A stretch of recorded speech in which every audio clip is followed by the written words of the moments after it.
Yeah, Tina Peters locked up tight, but she's still spilling fire. La Vista prison shaking, trying to bury the truth in mire.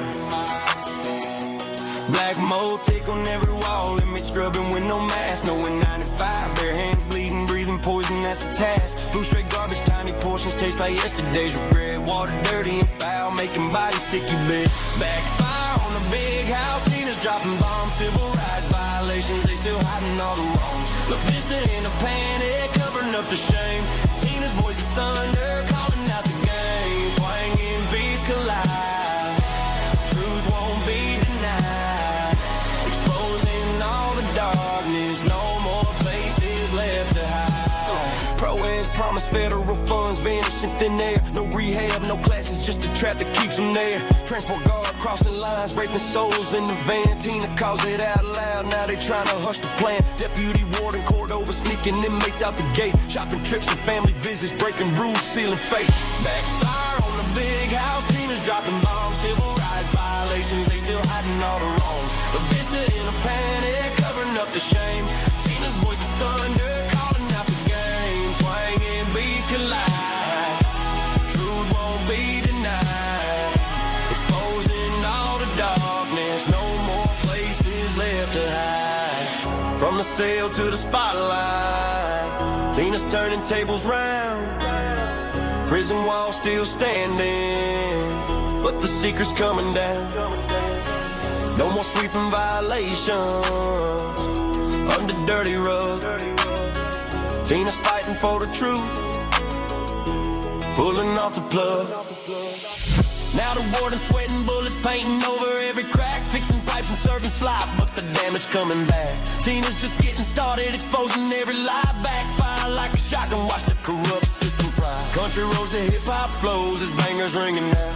Look, this is nightmare, Tina's bringing the drought. Yeah. Backfire on the prison, Tina's winning this war. No more hiding in the shadows, truth is knocking at the door.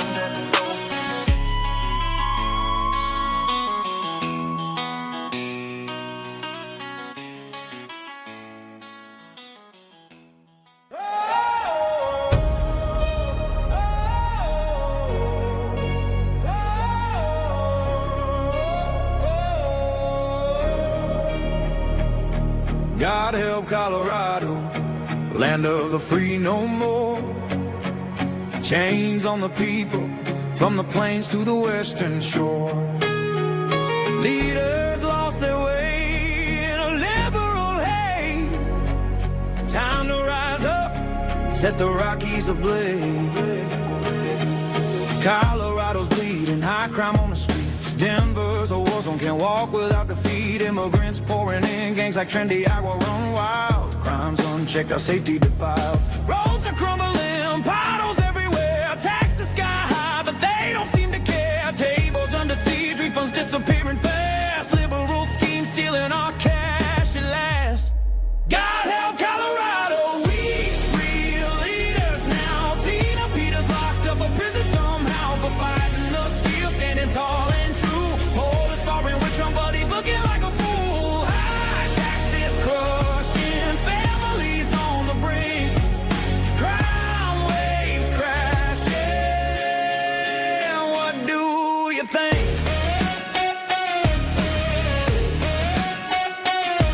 God help Colorado, break these chains we bear. American spirit, we'll fight anywhere. Election integrity gone, dark money rules the game. Homeless camps sprawling, drugs fuel the flame. Polarized politics, Green Deal sell us out, but hope's on the horizon, no doubt. God help Colorado, we need leaders now. Tina Peters locked up a prison somehow for fighting the steel,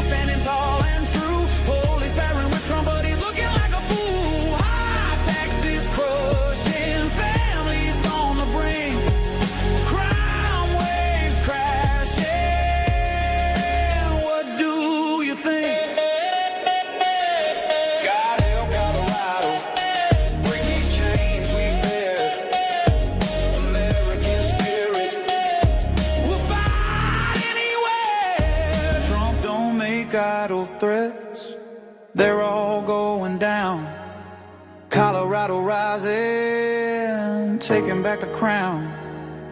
God help Colorado, but we're fighting through. Red, white, and blue, forever true.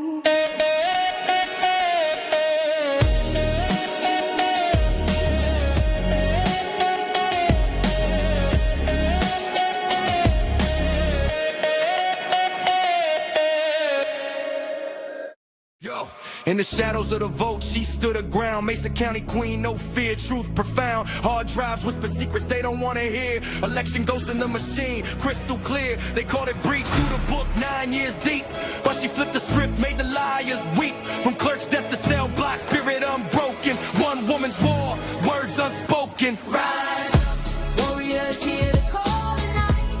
Justice echoing through the fight. Bars of steel can't change.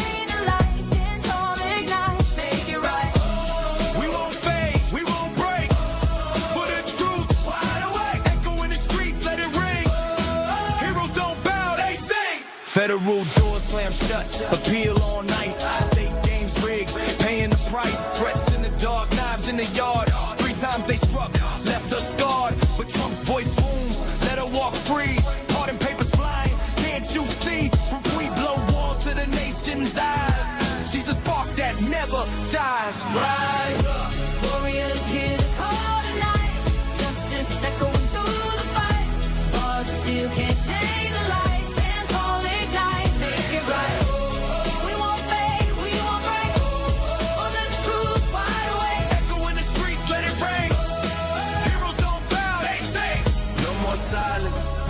Change. Voices unite, break the pains from the heartland to the hall of power. This ain't over, it's our hour. Sing it loud, feel the fire, choose the fuel, lift her higher. Yeah, from the cell to the stars above. One fight turns to endless. Untamed is going to be untamed. It's going to be a little crazy. I want to talk to my people. I want to talk to my brothers and sisters. We can have grace and humility in how we interact with other people. Oh, hot dog, look at you. And nobody talked about what's really happening. And let's have conversations about what truth is.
Welcome back. It's Tuesday. Jesus. Those who don't understand, they were doing the Haka in New Zealand in response to a Indian protest slash deal in the middle of the streets. Kiwis are saying Kiwis First. If you think what's happening in the United States is any different than what's happening around the world, the George Soros, the Open Society, the World Economic Forum, the Rothschilds, all of these people who have been putting the American people and people in the UK and people in Ireland and people in New Zealand and people in Australia have been putting them in a box and saying, you don't matter. Well, they bring people from countries that get to take from us what was never theirs to take. It's a worldwide feeling. We're not talking about racism. There's nothing racist about being proud of the country that you're in. Black, white, green, yellow. We have been stepping over the people that are the poorest among us in the United States and bringing other people that are poor from other nations into this country so that they can eat what was never theirs to eat. And while the left uses the narrative of racist, bigot, homophobe, like give it to me, give me all of them. All they've done is created a resilience where now the American people are pissed. And do you think it matters if you're black or white or Indian? No. I was talking to my friend Anil. He's from India. He grew up in a very hard family. I got to meet his kids. We were sitting in the suite together. And we just started talking about what it meant to have that American ethos. He gets it. Second generation, conservative man, one that understands this perversion that we face. And he's like, Joe, this is just, it's not normal, it's evil. He's Indian. He's my brother. Heck, I got a gay married Jewish father of two. He's my business partner. And you'd say, he's a Democrat. And I would tell you he's more of an American than a lot of the people out there that ride this rhino / establishment train of self-gratification. We are slaves on their plantation. We don't own our houses. We don't own our cars. You don't own anything. They can tax you, fee you to death. They can take from you whatever they want because you don't have free and fair elections. We're not the only ones. When they talked about the fact that there was over 70 countries, whistleblowers came out and said over 70 countries in the world, our CIA betrayed, committed treason, sedition, stole the sovereignty of those nations, put people in positions of power, and created the very problem that President Trump is trying to unscramble right now. Barack Hussein Obama gave $150 billion to Iran to grow their nuclear arsenal, betraying the very people in our country and putting American lives at risk. We lost soldiers going on an offensive. And I'm not going to tell you that I agree with doing anything with Israel, because I don't. I'm not Israel first. I'm America first. I'm with my black brothers, my brown brothers, my white sisters, my black sisters, my brown sisters. I'm with them. But if you just came here and you want to call us racist and have some white liberal stand on the corner and say we shouldn't be in Iran, man, you could just piss right the hell off. You're not American. You're an EBIT for clowns and pieces of trash that run this Democrat Socialists of America, Antifa, and whatever else you little queers decide you want to talk about. You're not strong, you're weak. That's why you do things like create terrorist activities and electoral terrorism. Greatest thing that Jared ever said to me. Jared Jordan, this guy is amazing. We were on the phone. He goes, Joe, what they've done is electoral terrorism. They didn't just do it here, though. They did it around the world. And the feeling that you are slaves is not just in it's not just in New Zealand. It's not just in the United States. It's in Ireland too. Let's go ahead and play it. Getting keys to our new house, Dublin, Ireland. कोरे कोरे सपने मेरे बरसों से थे कितने अधूरे धीरे धीरे रंग सजा के तूने कर दिए उनको पूरे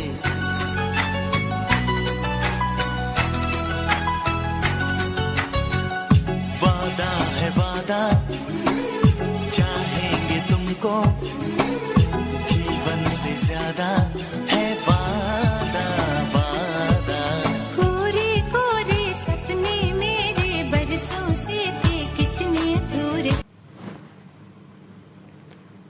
So just so you know, again, you have people from other nations that are coming into Ireland and buying houses for cash, while the people of Ireland can't afford to even pay attention. The poverty level's risen by almost 13% over the last 5 years of people that live there. Taxes, man, it's a never-ending battle there just to keep money that you have. Matter of fact, many Irish go underground in order to make a living because they can't make a living out in the open. And little by little, the Irish government has done what the Canadian government has done, what the Australian government has done, and they have literally said, you will do as I say or we will throw you in jail while letting criminals run the streets. Does it sound familiar? Because that's what's happening in the United States as well. This is not just a singular problem. This is a problem that we have that is global. See, while they have actually pushed this new world order and told us everything that we need to know, and you better believe this or believe this, and if you don't believe this, people in the United States are so stupid, they don't even know what the Constitution is. Couldn't tell you how many articles there are in the Constitution. They couldn't even tell you what it actually says. They get stuck on my freedom of speech, the right to remain silent, and the right to bear arms, leaving behind most of the other rights that give you the ability to have sovereignty. But we don't have sovereignty. Here, an Irishman confronts Muslims after he discovers an underground mosque. He's pretty upset. Let's go ahead and play it.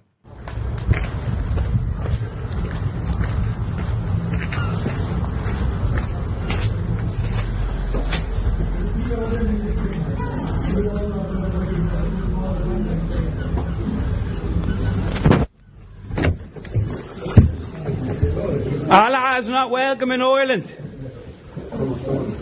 No Mohammedism in Ireland.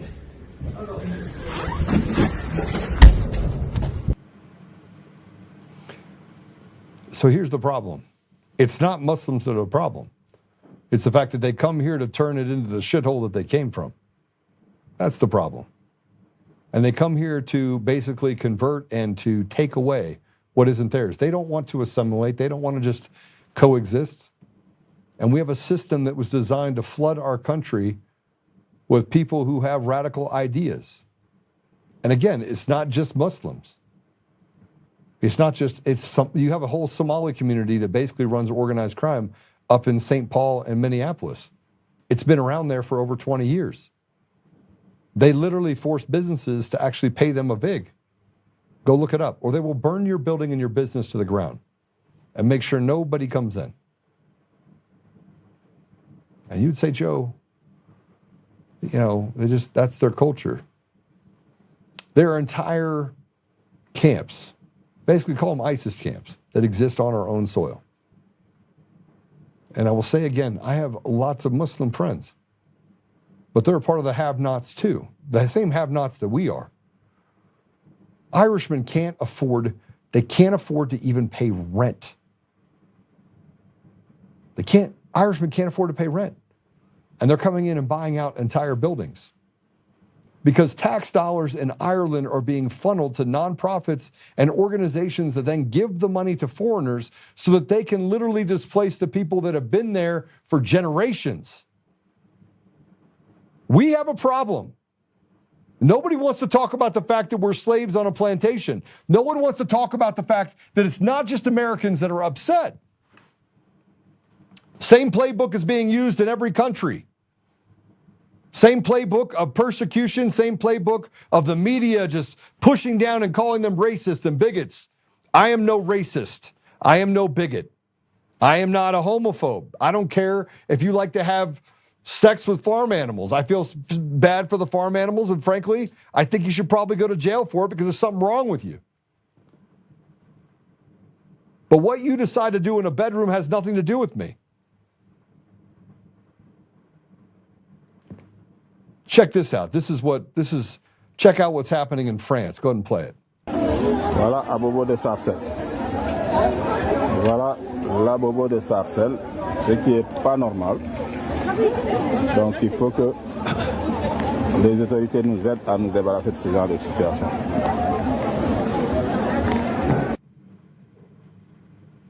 So this is what diversity looks like.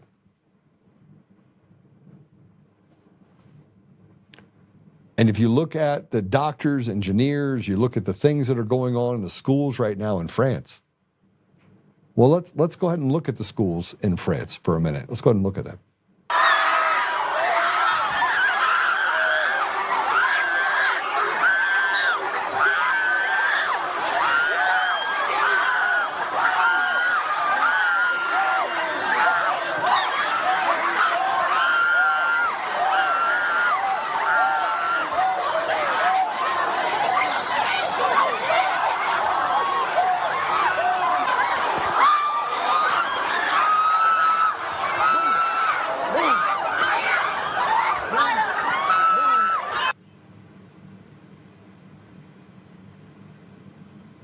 We are seeing our society literally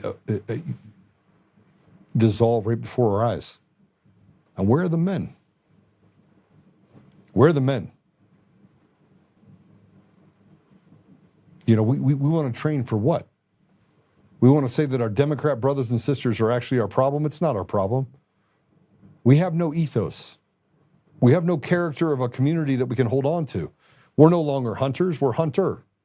We stand singularly inside of a group trying to figure out what our identity is. And God forbid you tell someone what your identity is, because frankly, more than likely, they're going to tell you that that's a racist or a homophobic thing to say. It's gotten to the point now where I had someone say something to me. They said, "Oh, you're just a racist." And I said, "Say it again." You said you're, I was already heated. I said, "Call me a racist again." And I got really close to him. I said, "Say it one more time." And he wouldn't say it.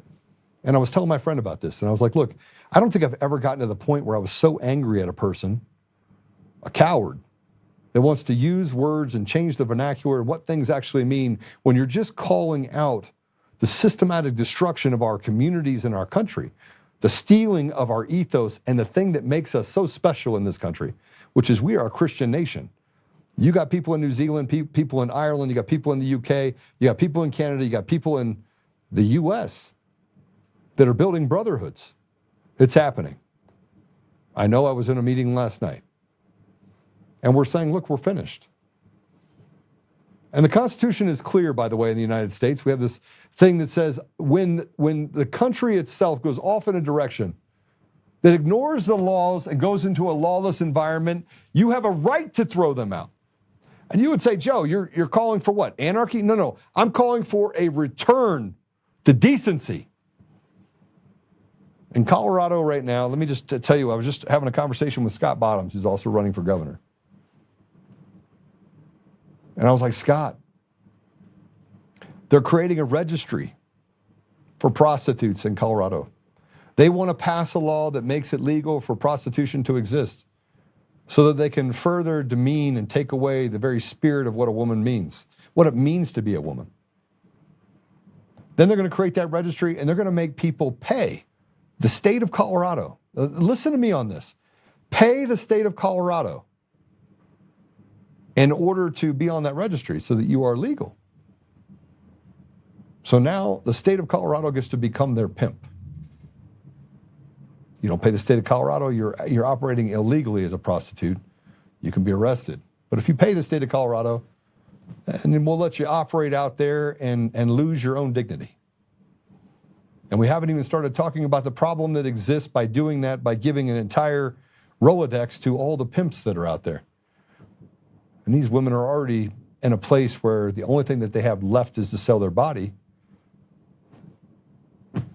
So why not hand it over? Why not hand over your sovereignty as a person to the state of Colorado and some pimp on the street that wants to have a train run on that individual. See, first we legalized marijuana and we said it's not a gateway to anything. Then we said we legalized gay marriage. Civil unions, you could have done whatever you wanted, but they had to make it marriage so that they could basically just steal the vernacular of what it means to be married. Not taking away from anyone that's in the same sex. We act as if that is the biggest sin to exist. I want to remind you guys of something. The top 10 URLs in the United States are porn sites. Do you think that's because we got a bunch of people that don't actually go out there and masturbate in a room to a bunch of videos that they find on porn sites? No, it's because we have a problem in our country with men, specifically, going and hanging out and letting boys, small young men, who are then taught to sexualize things in school, run amok on watching porn. We have a degradation problem because we have no men acting like men. They're too busy hanging out in closets and not spending time with their families. Too busy out there doing the things like saying, I'm making a living. And it doesn't help the fact that the government takes 56 cents on every dollar, so the man has to go out there literally and live off 44 cents on the dollar. Can't figure out how to make things work 95% of the time. And God forbid we not have judges that throw around their weight and destroy fathers that go in as they're getting divorced and say, we're going to take everything else from you and hand it to the mother and leave you with barely enough to survive. So not only do you take the dignity of the man, but you deball him in the process as well and make it almost impossible for him to be a father. Yeah, I don't know why I see things so clearly, but I do. Americans are constantly being stepped over, ignored, and just put in harm's way because they're Americans. And let's talk about the fact that they want to steal your Second Amendment rights. Let's talk about the fact that 40% of the budget in Colorado itself is just entitlements that go to nonprofit organizations for no-show jobs. And we talked about this yesterday. I was drained yesterday just hearing all the stuff that was happening in Iran because, frankly, don't we have enough on our plate? We can't solve the problems that we have going on in our community. We have our kids that are getting raped on a regular basis inside of schools by people that we send to school to say, hey, listen, trust your teacher. That's worked out real well. And they use the Stockholm Syndrome and the battering and the bullying and what can only be described as psychological warfare against our children, and we sit there and we watch it happen. And now there's a movement of men, military men, men that are capable of great violence, who don't choose violence. I don't choose violence, but we're capable of it, who want to have a conversation about what isn't ridiculous. And this movement in the United States is so God-centered. Well, they basically beat on us. You know, I ran for governor of Colorado, and I have hardly done anything over the last 6 weeks since I got involved in this. And I was having conversations with people, and they're like, Joe, you have no idea how far ahead you are and how much momentum you have. And you haven't even done anything. And I was like, well, that's because I'm listening to people. Because I'm doing the hard work and looking underneath every rug. I'm doing what President Trump did in his first term while he was beaten and smacked and torn apart. I'm doing the same thing he did in his second term. See, President Trump is a beacon of light. And you can not like some of the decisions that he makes and still respect the fact that he, through all the beatings and the 4 years in between, of persecution, being dehumanized, accused of things that he never did, with frankly people that nobody would do anything with. I mean, the woman that named her dog or cat Regina. That's the person that he went into a place with and had sex with. That makes sense perfectly, right? Yeah, that happened. That never happened. And then they on a defamation who gave her $40 million with just her word. Can't tell you what year it happened, but yeah, where they turned misdemeanors into felonies and had lawyers get in there and just I don't even know how it got past step one. But what it did is it exposed the judiciary for being rotted all the way to the core. and a lack of oversight and a lack of accountability inside the judiciary that, frankly, has put a pin's eye on the fact that they should not have judicial immunity, ever. We're now open to the idea of the truth that is, it's not the police officers that are the problem. It's the rotted DAs and the rotted judges and this fraternity they've built that screws the American people every time you turn around. They get to do it for free. And they get to walk in the back, and most of them are masochists that love to watch others suffer.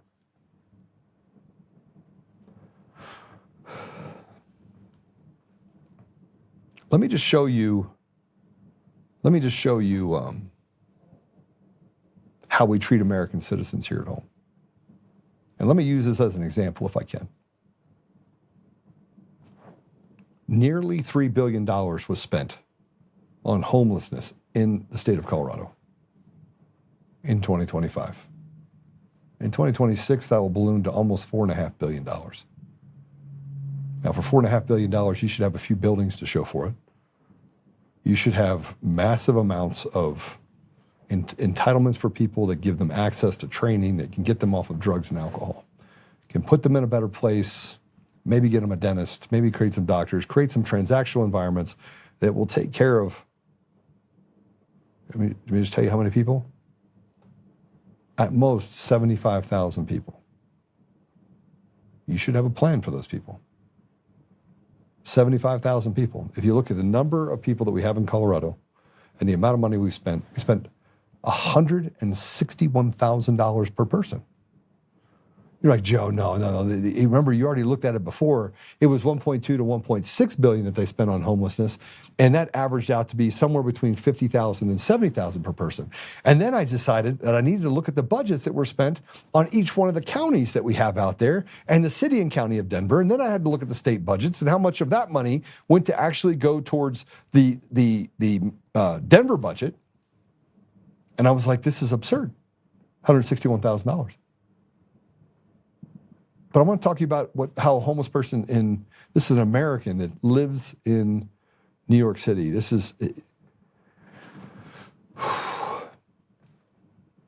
I think you made bad choices to become homeless 85, 90% of the time. But I still think we should have enough dignity for the people in our country that we do something about it. There are Americans. They're our people. Good, bad, or indifferent, they're our people.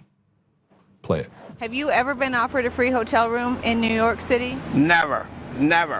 When I save up, that's what I do. I save up and I go to a hotel room, and it's the cheapest hotel where they piss in the air conditioner and they spit on the walls. It's terrible. So you use the money that you collect on the streets here to every once in a while go in a hotel and spend the night to have a good night's sleep, where right down the street here, thousands of migrants are being put up. I used to sleep in front of the Roosevelt Hotel. I mean, like on the side. And I'm afraid to go there and sleep now because I know they won't even, the security guards from the hotel will come and they won't even let me sleep in the street. They will not even let me sleep in the street. Okay? They get living for free inside the hotel. They won't even let me sleep on the street in front of the hotel. They will come out there and kick me out. And if I don't leave, they will get violent with me. And the migrants will not respect me even for sleeping in the street. I go to the McDonald's over there. A lot of times on the street, they come by, they disrespect me for no reason. A lot of them, they laugh in my face. Literally. It's insane. There is no justice. There is no law, no justice. People even assault me right in front of the police, and the cops don't even do anything. I sleep in the street, they're so abusive.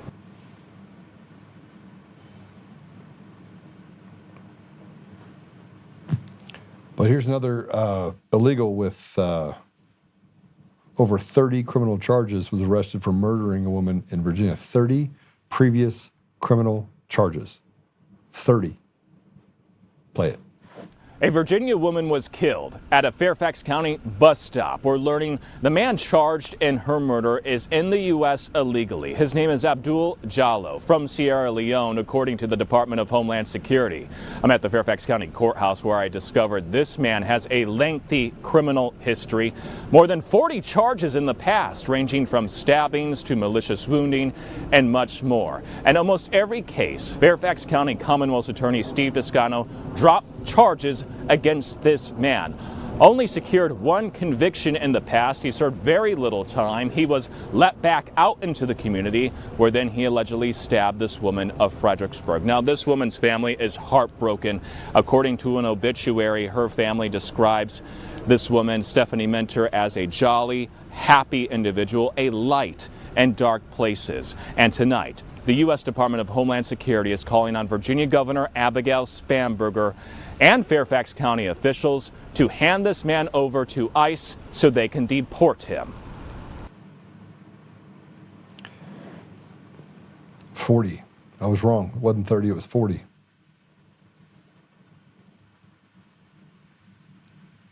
Our leaders are not elected, they are selected. President Trump is doing what he can to, but it's going to take people in our communities to do something about it. I've been meeting with Democrats. People are like, Joe, why are you meeting with Democrats? Just hang out with Republicans. I got a video, by the way, of a woman, KK, that sent me a video. She sent me a video, and it's of her cousin, I think, who got in a fight at a Waffle House. That never ends well. He started talking about fights at Waffle House, and he punched this guy, knocked him out. He gets arrested. Now, this guy doesn't have a squeaky clean history. He doesn't. He's got some baggage. He's been out of prison for 9.5 years. He said, Joe, why are people sending you stuff of a criminal going to prison? He's going to give him 20 years. And the guy behind him, he was drunk, didn't want to press charges. So, I probably shouldn't have said that. Called him the N-word with a hard R. So I watched this video, 47 minutes. 2 days before he was going into Douglas County, Colorado, probably one of the most whitest places out there.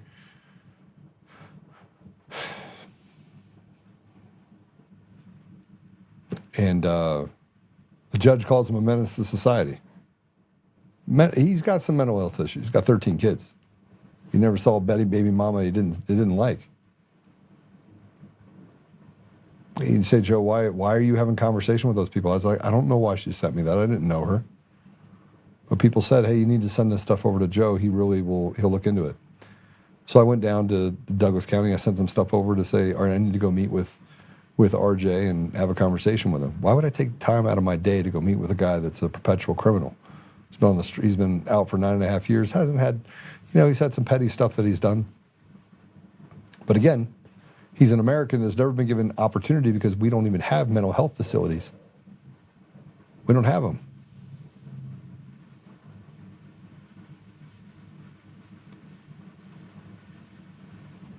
I'm disgusted by the fact that we cater to the ridiculous.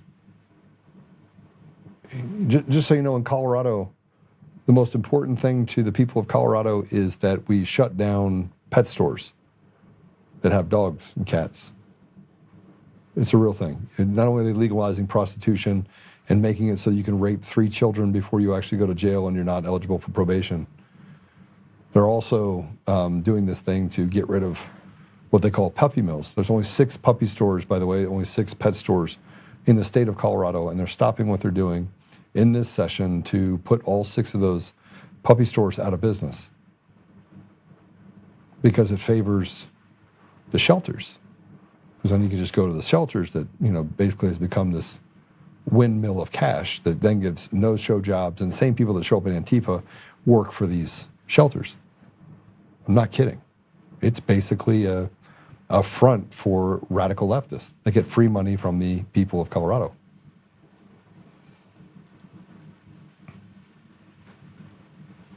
I'm going to get back on this part that we're talking about right here, because I think that the contempt for the American people extends to all Americans. It does not just extend to, and by the way, the people that stand up there that say that, oh, you know, we want to protect our immigrants, our immigrant friends that are coming in, bleed your heart. Well, they step over people that are Americans, veterans. I mean, just shit on people that are basically getting stabbed and murdered by illegals, and then saying, well, let's make sure that we make it really hard for DHS and ICE to do their job. Here, a Republican, just to show you how much contempt these leaders that are selected and elected. By the way, there is not a free and fair election in the United States of America at all. You got ranked choice voting to make you like tap on your head, rub on your belly. That's one of the ways they do it. You got mail-in votes in all these different states that don't require you to have an ID. 223 votes, electoral votes, by the way, for the presidency come from states where you don't have to have an ID. They're basically stealing your voice. You are a slave. But this rep in Maine tried to read a proclamation honoring Americans killed by illegal immigrants. And let me show you how the Dems handled it. Let's play it. We remember and honor the thousands of American lives stolen from us by criminal illegal aliens and the deadly drugs they bring across our borders. The member will defer. The chair inquires as to the representative's point of order. Aren't we in the middle of announcements that are important for this body to be aware of? I don't understand the purpose of this. Speaker has allowed latitude for such remarks in the past, and the chair would remind all members that a motion to adjourn is always in order. The member may proceed. Appreciate that. I am reading from a presidential proclamation, and I'm going to start from the beginning. On National Angel Family Day, the member will defer. The chair inquires as to the representative from Blue Hill's point of order. Thank you, Mr. Speaker Pro Tem. I make a motion to adjourn. 51 having voted in the affirmative and 67 in the negative, the motion failed. Yesterday, President Donald J. Trump signed a proclamation proclaiming February 22nd, National Angel Family Day 2026. Thank you, Mr. Speaker Pro Tem. Since I was unsuccessful in my motion to adjourn, I just wanted to remind the body that the President of the United States has 34 felony convictions, which is 34 more than anyone being detained by ICE. This piece of shit that was never elected, and a media apparatus which has betrayed the people and committed sedition, under the watchful eye of Barack Hussein Obama, who in 2012 made sure we passed the ability for media and everyone else to lie to the American people. Smith Modernization Act, go look it up. Now, we haven't done anything on the Republican side in order to overturn that and make it so the media has to be honest. No, we're not doing that either. And then we went as far as to do this thing called the anti-slap motions in most states that allow for the media to lie and have complete coverage, unless your name's Joe Oltmann and you're a journalist. And then they just find that people like Eric Coomer can lie with impunity and steal elections going all the way back to 2005, and they don't do a flipping thing about it. They allow the Kabuki Theater to run through this judiciary, which is rotted to the core, that lets criminals out on the street and holds good people accountable, because people are still getting 20 years. Only typically it's people that make a mistake.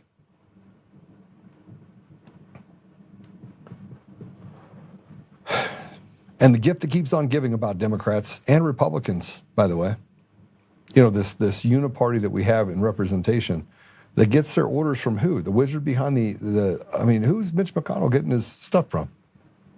Oh, that's right, AIPAC. He's got the AIPAC crew that kind of walks him around, because God forbid the American people actually get what they need. But let's move past that. Let's get to the conspiracy theories that seem to always give us the truth. Let's start with Bill Clinton. Bill Clinton is in a deposition right now on the Epstein files. You're going to have to see this. This is Bill Clinton on Epstein. Witnesses who testified in the Epstein cases that Epstein said, you quote, like them young. Why would Epstein say that about you? Are you asking his opinion? You're asking him to think about why Mr. Epstein would say something about him? Why would Epstein say that about So she's asking you to try to be in Mr. Epstein's mind and guess at what Mr. Epstein would have thought about. Clinton likes them young, referring to girls. First of all, That's not true. What's not true? That I have any interest in underage. I didn't say underage, I said young. But it's still not true. Is an intern young? Yes. Okay. At my age, anybody younger than I am. Did you know Jeffrey Epstein instructed a witness to deny you were ever on his island? He didn't have to, since I was never there. Did you ever travel to Zorro Ranch? Is that the one in New Mexico? Yes. No. Okay. Have you ever flown on anyone else's private jet 26 times or more for overseas trips? I have flown as many miles on other jets, but never with as many stops. Do you believe you were a victim of a Jeffrey Epstein intel operation? Do you think that you might have been caught up in some of what he was maybe potentially doing? Excuse me, Congressman, which question are you asking? I'm asking Intel if the- operation? First of all, I don't. Some type of intel operation. I'm just curious because it's been speculated on today and yesterday I understand. that he may have been an intel asset. Do you think, perhaps knowing what we know now, the proclivity of it all, that he may have been targeting you as part of an intel operation? I doubt it.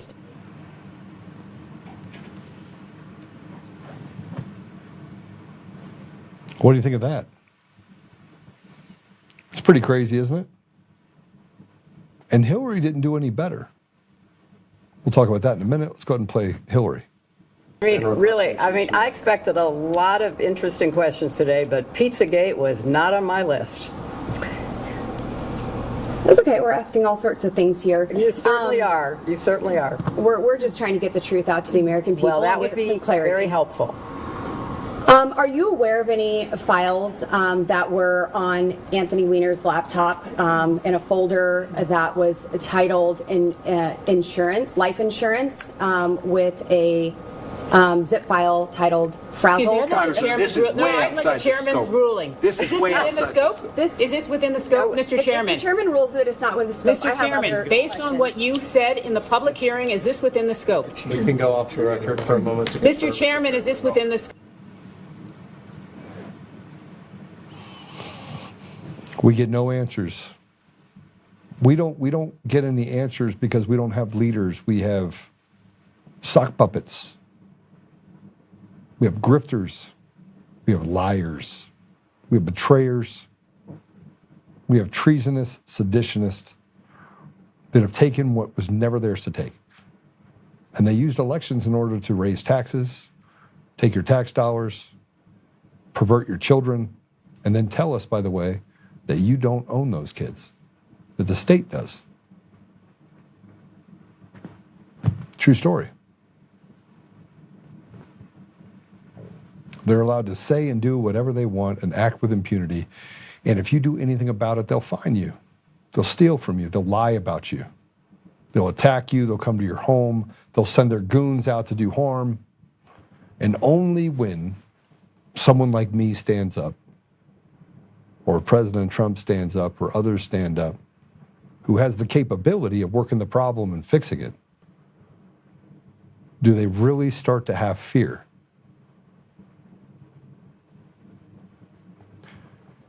I want you to see something. Like I canceled Netflix a while ago. And we know that Obama is a part of Netflix. We know Susan Rice, the bad Susan Rice, is a part of Netflix. But I want to show you this transgenderism. By the way, these people are doing this to our population and to our children to kill babies. Kill babies. So on one side, they get to take your children away. We have parents that are running away from the school system.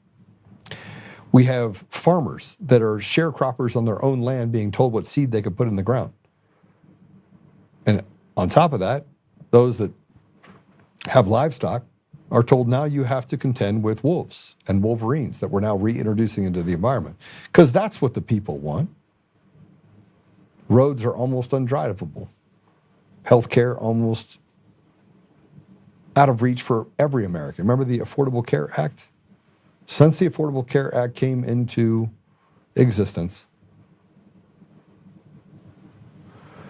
Healthcare is up almost 700%. Now, to just give you an idea of what that does in relation to across the board to value for you,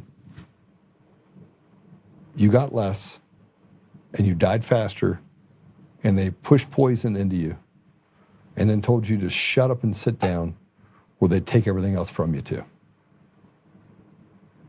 I'm not trying to black pill you. I'm not trying to red pill you. I'm not trying to white pill you. I'm trying to tell you the truth. While at the same time telling you that you actually can do something about it.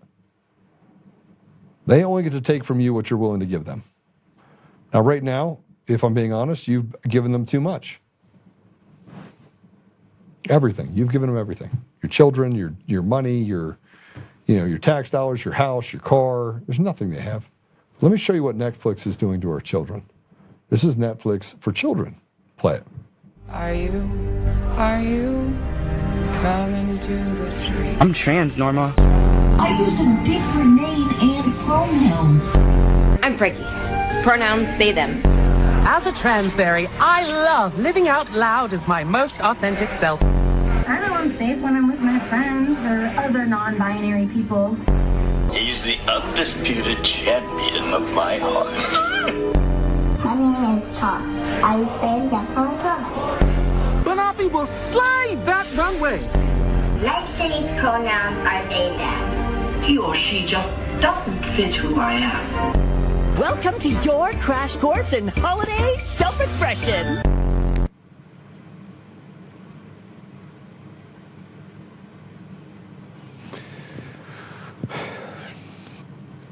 I get a lot of flack when I do the show like this, where it's just me and no guest, because they're like, Joe, you're bound to say something that's going to get you in trouble.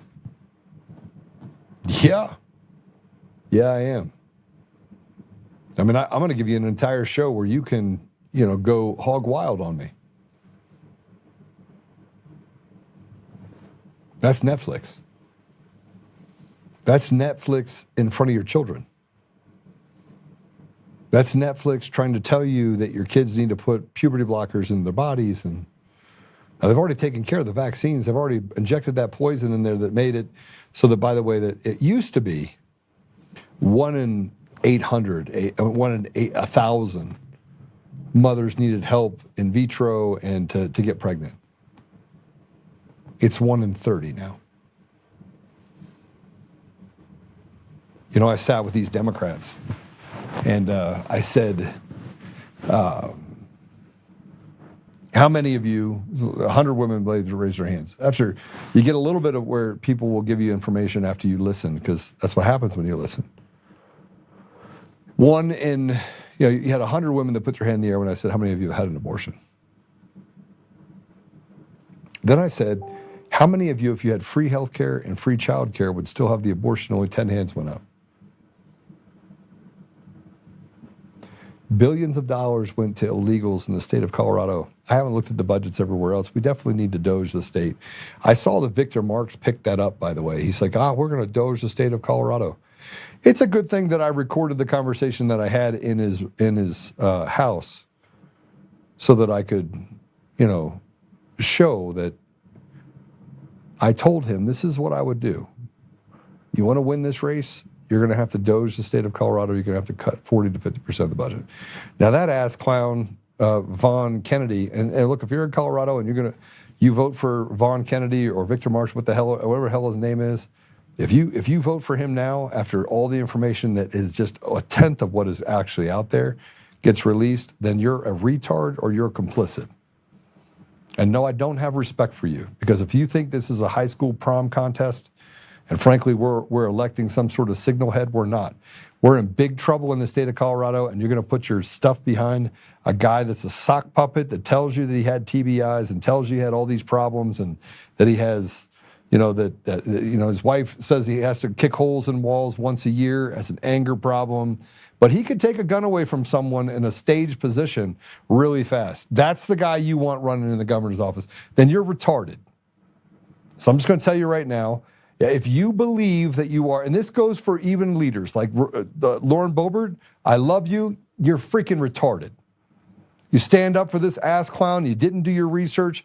That means that you, being in a position inside of Congress, do not have access to adequate information, or you're complicit in putting a piece of shit into the governor's office in the state of Colorado. Say what you want, but Victor Marx is not a good man. Not today, not yesterday. He is not a good man. And it doesn't take anyone, it doesn't take Darcy, right? Or the Kennedys, or anybody else, or Carolyn, or anyone else giving you this information. All you have to do is just open up your eyes and recognize the fact that he doesn't even have a relationship with his own children. Think I'm wrong? Pick up the phone. Be the person that picks up the phone and talk about it. I got so much more to talk about today, and I hope you'll stay with me for it. But I'm going to take a quick break, and when we come back, we're going to talk about what's happening in Colorado and how this mimics what's happening in California, in Oregon, and in Washington, and how they're building alliances. See, states are supposed to operate independently. They're not supposed to be able to contact and connect with and build a conspiracy against the United States of America, but that's what's happening. And while your community burns, while our community burns, while black people are incarcerated for petty crimes and criminals are let out on the street, typically illegals that are put back on the street, your tax dollars go towards all of this, and yet only 24% of your kids that graduate aren't dumber than a rock. We'll be right back.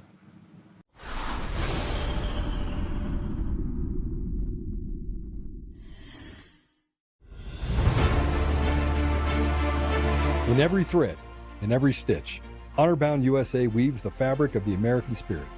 It's not just apparel, it's a testament to God, family, and country.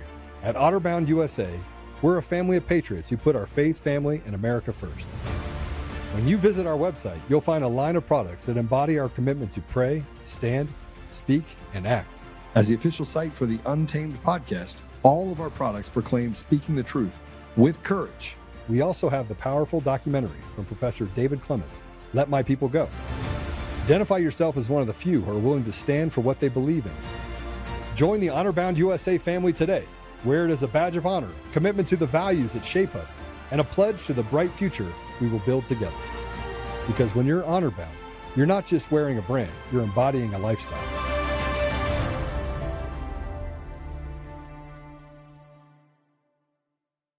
Hi, I'm Joe, Supreme Leader of DCF Guns. What is DCF Guns, you ask? We're the best damn gun store and range in the universe. Do we have guns? We have all the guns. We got small guns. We got big guns. We even have beastly guns. We offer all types of training, and we have 5 ranges across our 3 locations. I'm a good shot. And of course, we have all types of ammo. We even have flamethrowers. Woo! We offer incredible membership opportunities, and members save even more on guns, ammo, and accessories. Come join the DCF family today, where we keep the range hot and the deals hotter.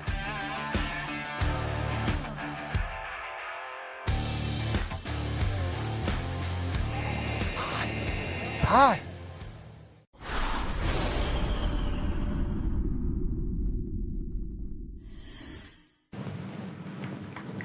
Hey, so by the way, you can go to Honor-Bound USA and you can pick up these coins. I carry one with me a lot. Actually, I carry quite a few in my pocket. I typically give them out to people when I see them. But there's particularly one that I think you should look at, which is the Judges 7, and that is the Gideon 300.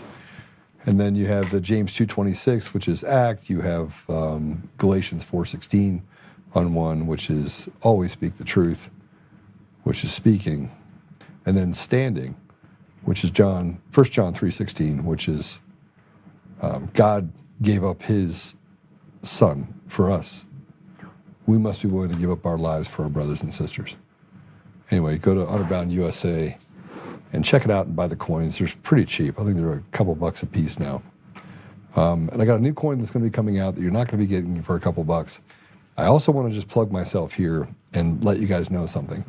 Whether you give $5 or you give $50 or you give the max, which I think is $22.50, You can go to Oltmann 2026, OLTMANN 2026.com, and you can give to the governor's campaign. I will not waste your money. Promise you I will not waste your money. And I'll do good stuff with it, one way or another. So go over there and somebody says I'm losing weight. Yes. I'm gonna get back to my svelte self. That's why I'm having this surgery. So it should be fun. Yeah. Let's talk about children, shall we? Let's talk about the kids. Erin is almost lost her daughter to this transgenderism stuff. And the Colorado is just under siege everywhere. But they're trying to get you, they're trying to say it's not that bad. Don't worry about it. You know, this lackadaisical thing. First of all, people that do that are retarded or evil. Those are your two choices, right? Legislative, judicial, executive, local. We've talked about this case before. I want to put this up before because we're going to talk about this. And then I'm going to talk to you about the Christopher Gregory case that we're going to do another expose on. I'm going to hammer on that until the DOJ actually picks up the ball, runs with it, and arrests these pukes. Here's what it says. Meanwhile, in Colorado, the biological male, prostitute, drag queen, child abuser, all facts, not accusations, managed to pass the Tierras law, allowing anyone who identifies as trans to erase their criminal history. By the way, this is against the national, the federal laws completely. Passed 1312, which makes it illegal to say this person's male name. Now trying to pass the first statewide decriminalization of prostitution. This is who's calling the shots in Colorado. When are Coloradans going to stop it? Go ahead and put that up there. There you go. This is these freaky little pieces of shit right here. Yeah. Tierra Latrice Kelly. Actually, it's a dude. It's a dude from New Mexico. This isn't parody. This is a group trying to pass Tierra's law in the Colorado House. The law will make it easier for trans criminals to change their name, evade identification, and hide their criminal record. It's named after Tierra, a drag queen, convicted felon, and sex worker. RIP, Colorado. And here you go. This is talking about the bill to legalize prostitution. Let's not call it with that, though. Let's just say that it's a bill to make the state of Colorado the pimp for sex workers. And no wonder why we have deviants all over the state abusing kids. In 2025, 39 teachers were arrested for sleeping with children. And I want to show you what's happening in Weld County. A Florida man was sentenced by Weld County judge to 156 years to life in the Department of Corrections. On March 7, 2024, investigators arrested Kaufman, who traveled from Florida to Colorado after arranging what he thought would be sexual contact with girls aged 10 and 14. His arrests included charges of enticement of a child, internet exploitations of a child, and internet luring of a child. The Sheriff's Office Detective Dale Rosebrook, alongside Homeland Security investigations, dedicated extensive hours to categorizing and documenting materials, while working closely with the Weld County District Attorney's Office to prepare the case for prosecution. Over 1 million images were recovered from Kaufman's phone and personal computer. 3,668 items as child sexual abuse material. An additional 2,452 items as age difficult. On December 4th, 2025, after a trial, Kaufman was found guilty of the following charges. Sheriff's Office worked to get this case put out there. Now, let me just tell you what the significance of this is. That this is. A majority of child rapists in Colorado receive probation. And with these new laws, it'll make it even more impossible for this monster and monsters like him to be taken off the streets permanently. There you go. There's the sicko right there.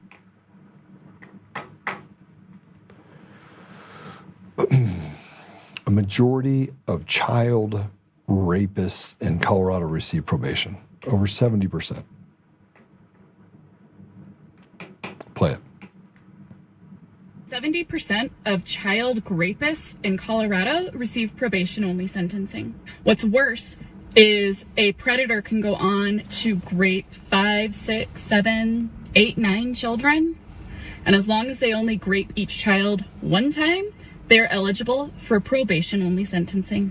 HB 25-1073 was going to force jail time for these predators. But apparently the Colorado majority leaders thought that it was more important to protect the child rapists than it was to protect child victims. We need to be a voice for these victims because victims aren't speaking out.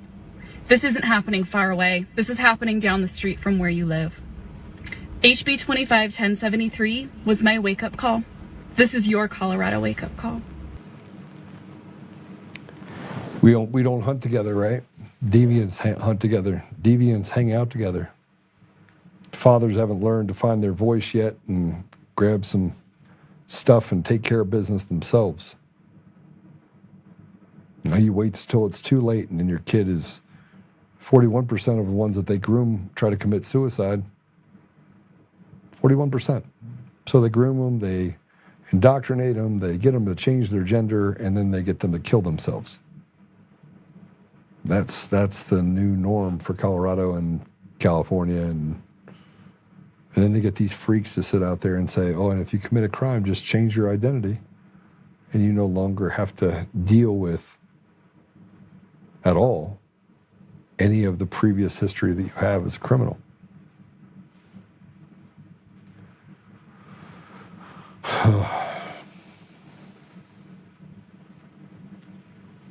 We're in trouble in Colorado. And I hate to take this in that direction to talk about Colorado, because I saw what just happened in Virginia, and we see what's happening in Michigan and Minnesota. And there's a wake-up call happening right now across the country and across the world. And we know who, everyone keeps saying, Joe, you don't know who you're going to be shooting at if it goes to a civil war. We're not headed towards a civil war. I want to be really, really clear. There is no civil war. Police officers, military, they're not on the side of Team Evil. National Guardsmen, those guys, if they are on that side, they're going to have a hard time with a vast majority of those people in those positions that think you could just piss right on off. I was sitting with 2 police officers, I don't know, 3 or 4 weeks ago, and they're like, yeah, we have a tranny in our department. I was like, how do you guys handle it?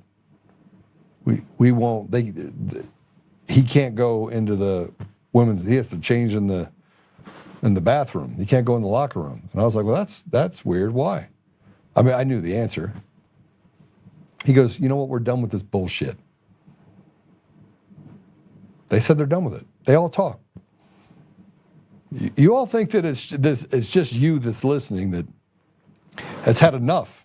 No, 99% if 20% of the parents who have the ability to run away from education are taking their kids out of school, and your property tax are tripling, and then they give you back 10 cents on the dollar and say, oh, we're really sorry. We took a little too much. Let's see if we can give you back some of your pain that we can see you're feeling. People are tired. And they don't give a shit about illegals. I don't care about illegals. Don't talk to me about illegals. All you're doing is you're building the hardening of the American people to have a synergy towards each other. Black, brown, white, we don't care.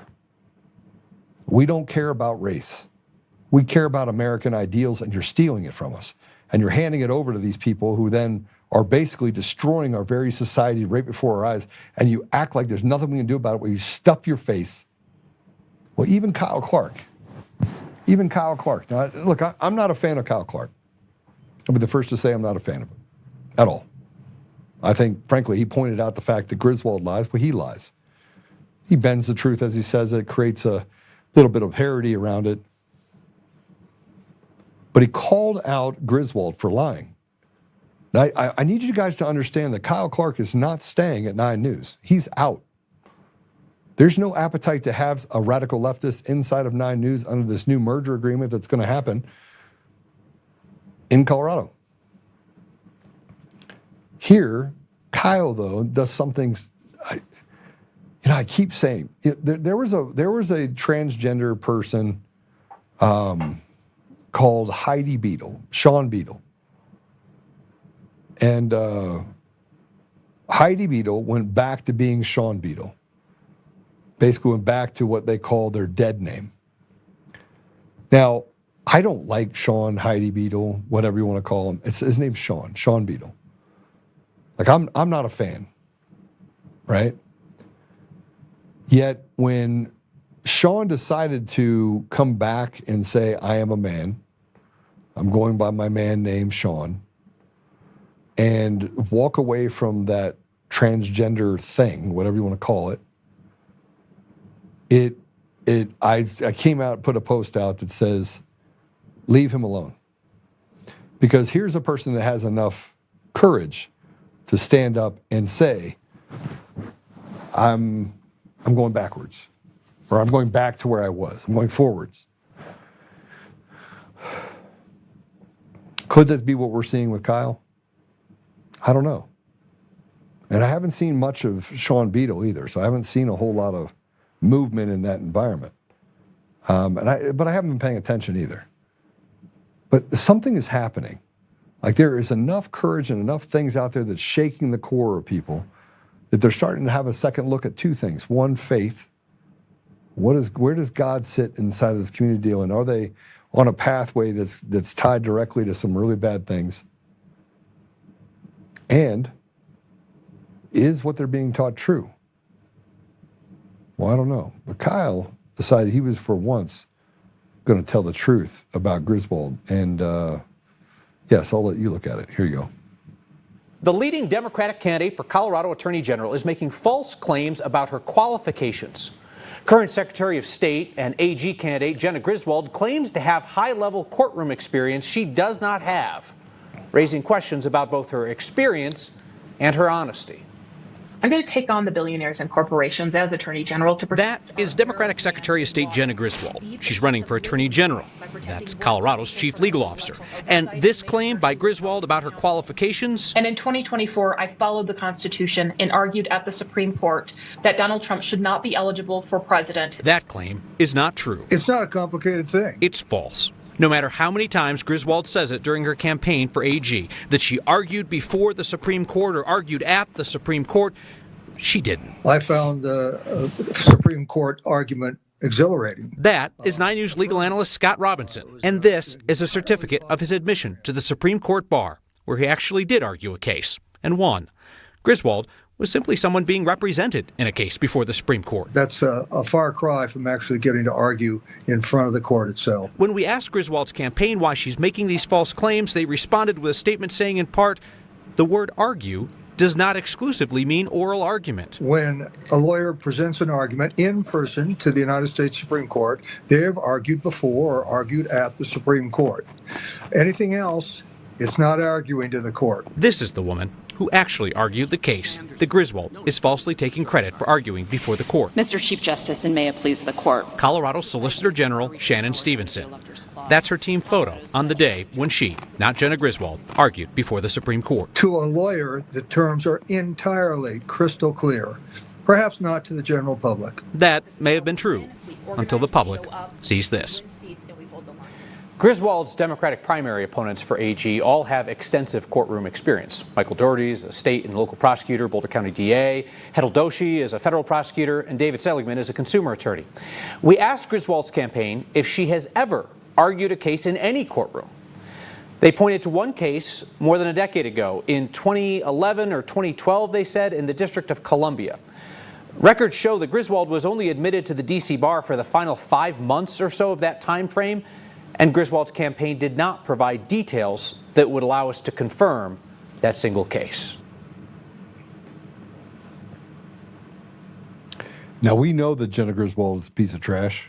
We know that she's a liar and that she led with Phil Weasel Weiser to the over 500 days that Tina Peters has been in prison. We know that Tina Peters is ground zero of electoral terrorism against the American people and the people of Colorado specifically. And what they uncovered was nothing short of fraud on the people in every single state that there are machines and mail-in ballots used. which is all 50 states, with fractional voting up in places like Alaska, where they basically can just create any sort of math that cannot be audited that would put whatever they wanted that person to be in that particular office at every level, whether we're talking about Congress at the federal level all the way down to municipal elections that would put mayors in office and things like that. It's a game system. So Colorado's in trouble because the best people we have, the best people that we have are fakers. And I want to point out the fact that this case that we're talking about, but for the Supreme Court, the U.S. Supreme Court, that the person that actually argued that case lost 9-0. It was found factually to be a fallacy, that the state of Colorado had created a standard that no person in their right mind would see as even remotely justified, and a position to remove President Trump from the ballot in Colorado. A final step into everything else we've had to deal with in the state of Colorado, from Dominion voting systems being the epicenter of their headquarters here, to Eric Coomer being on Antifa calls, to the rotted machines, to the people like Matt Crane who have stood up and said that Tina Peters at 70 years old should remain in prison, to the pardons, where we had bullies and people from the County Clerks Association all the way down that dared say that Tina Peters should be let out of jail. No, she should spend the rest of her natural life in prison, and she should die there, is what they said. And I want to point out that these are Republicans, these are not Democrats. They call themselves Republicans, but really they're traitors to the people. These are the same seditious betrayers that told us that we have the gold standard when it comes to elections, which we know we don't. These are the same people that have to read from a piece of paper or have speeches performed or placed before them. So they read from papers because they don't have any thoughts of their own. And by the way, if speaking truth was so difficult, it certainly is for politicians and people that are doing things like what they're doing to Tina Peters. But let's switch gears for a minute and let's talk about a guy named Vaughn Kennedy. I'm running for governor of Colorado. Scott Bottoms is running. Barb Kirkmeyer is running. Jason Mikesell is running. There's a few others that are in the race. But I think that kind of circles the serious candidates in this race on the Republican ticket, except for a guy named Victor Marx, a.k.a. Vaughn Kennedy. Now, why am I spending the last bit of my time on the podcast talking about a guy that's running for governor in Colorado? He's raised over $1 million. I happen to break down where the money was actually raised from, and it wasn't from Colorado, but, you know, he still raised $1 million. Now, as you start looking into the people that supposedly donated to him money, that becomes a different problem. But we have to start looking at our candidates seriously. Now, I personally have been attacked for the last 6 years. They've pretty much skewered me everywhere, up one side and down the other. I've been called everything in the book. Scott Bottoms is a Navy man that went on to be a pastor, that went on to work in the legislature, do some great things representing his district down in El Paso County. Barb Kirkmeyer worked up north in Weld County, was able to balance the budget, create some really nice roads. They do have nice roads up there, by the way. Moved on to work inside of the Colorado Senate in the legislature as well in Colorado. Doesn't have a very good voting record, but nice person nonetheless. Jason Mikesell, the guy was a sheriff. Before that, he's a business owner. He's involved in other business ventures. He's done some impressive things in his career. Stands up. He's not a partisan hack. Seems to talk eloquently, has some really good ideas. Scott Bottoms, man, the guy has incredible ideas and knows how to get the job done and has to deal with diversified groups inside of his congregation and in his community because of where he's situated down in El Paso County, which gives him a unique look under the hood of the black and brown community, which I think is important to me, personally. The poor community. And it could be, you could be white in that very environment as well. But more importantly, the have-nots. Let's call them the negative have-nots. And it doesn't mean the black and brown people are holistically have-nots. I'm just saying that there's a larger proportion of them that are in the have-not community. But I want to start by talking about this. So if you haven't actually looked at Free as Can Be, going through Victor, he had this to say about Vaughn Kennedy, who changed his name way back when, and said he was to protect his personal, his individual persona. Well, that can't be true because he wasn't anything but a scrappy, mentally ill individual that didn't make it through a full term in the Marines, who wasn't called Thumper because he liked to fight. He was called Thumper because he was Thumpy, because he was just kind of a douchebag. Sorry, that's the truth. From one of his own people. Let's go ahead and play this. And he had you on his deal. They're using you. Mm-hmm. They don't appreciate you. They're using you to get to me. No, nobody appreciates me because nobody's put money in my bank account. But okay, now let's. Well, don't get me Here's the last thing I want to say. The interview is. I don't care about the interview. I don't need the interview. Right. What I need is you. This is why. You said, what are you going to do to win the black community, Latino? That's the man that I want to help me win this. For the general, not the primary. I care less. Primary's done. I need someone who's going to. So there's a lot of people that said that I lied and I made things up and I wasn't being honest. The truth is I don't even care about this because I know the difference between being used and actually being appreciated. Victor Marx doesn't appreciate someone like me. He only sees me as a ticket that can help him win. And I'm not going to associate with someone like that because it's absolutely disgusting.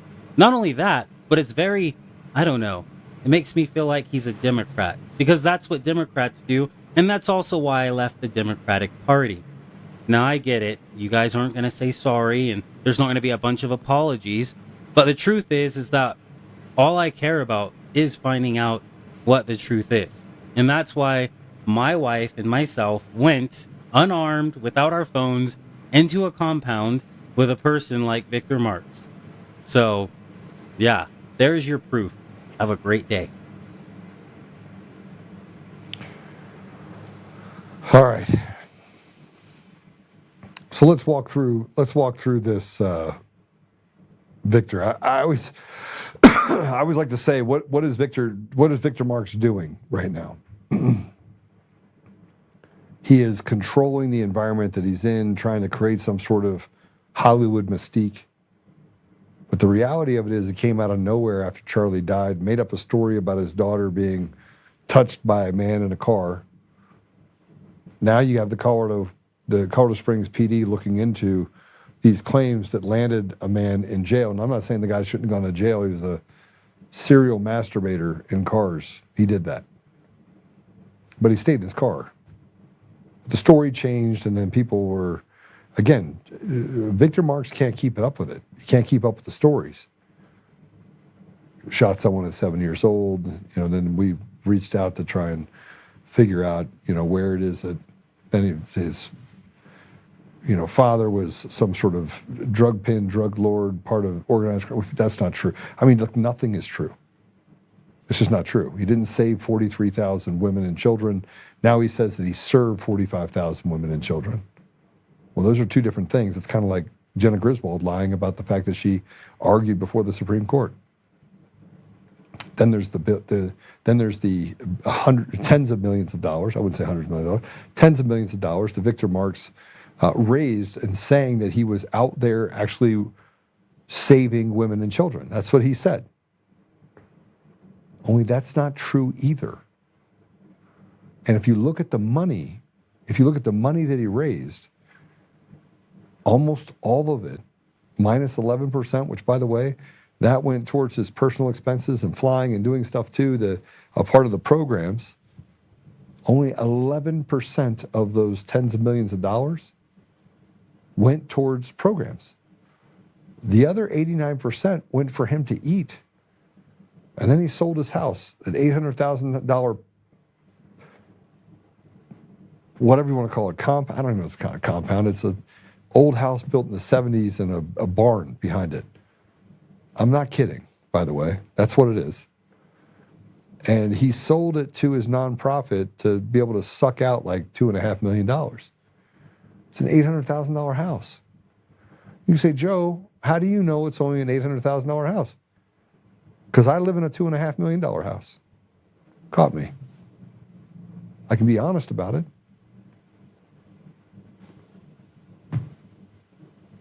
I live in a nice house. I know what a $2.5 million house looks like. And it certainly isn't in the middle of the woods with a 1970s house with a barn with a half-functional shooting range inside and a podcast room. That's not worth $2.5 million. So everything is a grift for this. And then you talk about the Holly deal, and he went up to Canada and he smuggled her across the border. That's a crime. And then he used her to write emails and email campaigns to raise hundreds of thousands of dollars. And she never saw a dollar of it. It went to him. And then he stopped her from leaving to go back up there. And here's another fun fact. His kids don't talk to him. His daughter said that he abused her for 17 years. Even if it's partially true. Even if he says, oh, she's bipolar, so she doesn't know what she's talking about. Well, let's talk about that too. Here's a man that was on TV in an interview. He was so hungry, man. He was hungry to be the man. He's the fastest guy to take away a gun, a plastic gun. But he went on TV and he said, I've done all these things. But there's not one person has come forward to say that that's even true. Not one person. And there's plenty of people. His kids do not even talk to him. Go check it out. Go to Shiloh Marks' site. I went to all the socials. Not one word about Victor Marks. Why? And Shiloh does some amazing things when it comes to elections. I'm very familiar with what he's done in California. The fact that he's standing up and making a name for himself. I mean, there's other problems that his family has with, stuff like evictions and foreclosures and everything else, and that's fine. I mean, the bad shit happens to people. And none of that's actually that important to me. But telling the truth is important to me. And then he has a guy that carries around a suitcase with some sort of weapon and acts like he has to have armed security around him, and he's got all this intelligence. And I mean, you should have seen the interview that he did with Free, or the sit-down he did with Free. And he basically belittled him and then came out and said, oh, I need you to help me win the brown and black vote. Well, if you did all of this work that you said you did, you should know the black and brown community. I certainly do. And you can say, Joe, you just want to win. And you want a guy that, you want to talk badly about a guy that's a rising star. I have a tech company. Well, it took me about 5 minutes to look into Victor Marks when it came to just his Facebook profile. He's got 1.9 million people that follow him on Facebook. About 83% of those people are all fake. They're not real. And you can do it too. Go out there and run a thing on, you can go just get a good Google and say, trends on Facebook. And go back a year and look at it. You'll have to pay for it. It's like $5. You have to look at the trends, and it goes from 200,000 to 2 million, like overnight. And he created this flamboyant story that his daughter was, abducted by someone in a parking lot. And it's just nuts. And the story that he was 7 years old and he shot his dad came up behind him and made him pull the trigger and shot the guy in the head. Then there's the other stories that says that he's bipolar and he has a level 3 brain injury. It's his words, not mine. His words. Well, how does a guy that's bipolar run for race? And then he says, well, I got fixed, right? I'm no longer bipolar. And he uses Jesus as a foundation for everything that he says. I'm the dangerous gentleman. It is like a story out of central casting like you've never seen before. And he came out of nowhere after Charlie died. Came out of nowhere. I had never heard of him. People were like, oh, I heard of him. He was in this, he did this thing, and he was Dobson's right hand. Well, I knew Dobson back in, Focus on the Family back in 2002. I don't ever remember seeing the guy. I was there. I was also there in 2003 and 2004 when we had the Million Man March for Christ and Promise Keepers. I was a part of Promise Keepers for a long time, donor to Promise Keepers for a long time. I knew Mike McCartney. I knew I was involved in those circles. Helped them build stuff and do stuff in the early 2010, 2011 area. Never heard of him. I mean, not even a peep. And keep in mind, when I first came out, I went to go visit with him, and I sat down with Victor Marx. Look, I want people to do their research, because I've seen other stuff that I'm not going to bring up on this deal, and I know that the Democrats have it. And people get mad at me and they say, oh, I can't believe you're attacking Victor Marx. And they put up Victor Marx on top of their page. And they get so committed to the football team of Victor Marx and that he's going to do good. But the guy literally can't show up to anything. And he was going to come on my show. And he told Lynn in an email that I need the questions up front. You can't deviate from the questions. You can only ask those questions. I mean, think about the type of person. By the way, there's never been a time that somebody has predetermined, told me what the questions are. I was on a podcast last night with Jason Lupo. It'll come out, I think it comes out today or it came out yesterday. I don't know. But I was on another one that comes out Thursday that's called The Daily Carry, I think. The Daily Carry, yeah. I did a 2-hour deal that no question is off limits, so they could ask whatever they wanted from me. I didn't care. You can ask me anything. If I don't answer it, if you give me a gotcha question, like, oh, did you call for the killing of Paulus? I'll be like, no. I called for accountability, tried for treason. If he's found guilty, I hope that little prick hangs by his neck until he's dead 2 inches off the ground. Why? Because he's just as bad as the, whatever it is, the Ayatollah. Only what he does is he smiles while he kills and does bad things to the same community he says he represents. He's just a terrible person. Advocates for pedophiles and rapists and wants to be a pimp for prostitutes. Yeah, that's the perfect guy we should have inside of the office in Colorado, as he steals the voices of people.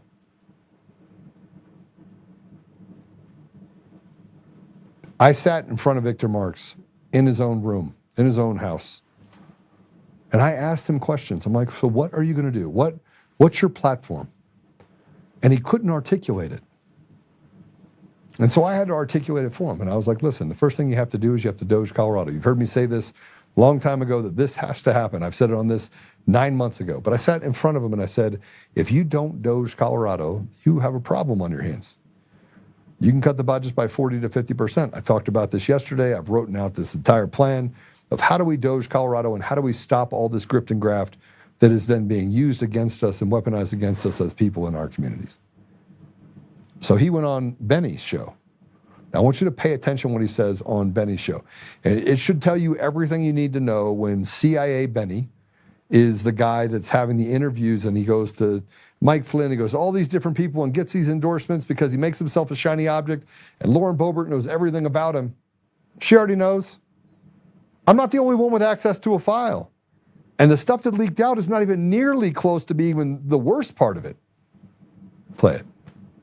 There is something almost immoral about taking the raw natural beauty of the gateway to the west and those Rockies and then plundering it into piss-soaked tent cities with hypodermic needles and crime and criminal aliens littering the streets of Denver, which has been hollowed out downtown. I just couldn't believe how few stores and restaurants there were there anymore. It is a pure evil, actually, to do that. It is a desecration of something that God created to bring such filth and disorder and decay. How are you going to fix that, Victor? Well, it's through common sense. I tell people, safety is our first, because without safety and security, nothing else matters. And I'm simply going to unhandcuff law enforcement to let them do their job. We're going to make sure we have prosecutors who prosecute. I'm going to appoint judges who have a backbone. And we're going to change the entire climate and the culture of what Colorado used to be. Gritty people full of grace. But these far-leaning, extreme left progressives came in. And Coloradans are good folks. I mean, this is the promised land when you talk about it having everything. And they trusted people. Well, they're done with that. They're absolutely done. Right now, regulations are so severe on businesses, it is choking out the small business to the rancher to somebody doing ag to corporations. There's over 200,000 regulations on the book. And the Chamber of Commerce says half aren't even needed or they're duplicative. So we let law enforcement do their job. We cut back on regulations. And then I'm doing a full doge on the state, complete audit of all the agencies. We're starting day one with this, and we're going to find out where the waste is. And look, a lot of people are going to be replaced. They're going to get their feelings hurt, but it's time because the money, it's not a money issue in Colorado. It's a spending and accountability issue. And that's why people are putting their trust in us. My website is victor2026.com. And we just encourage people, go there, sign up, be part of what's called a movement, not an election.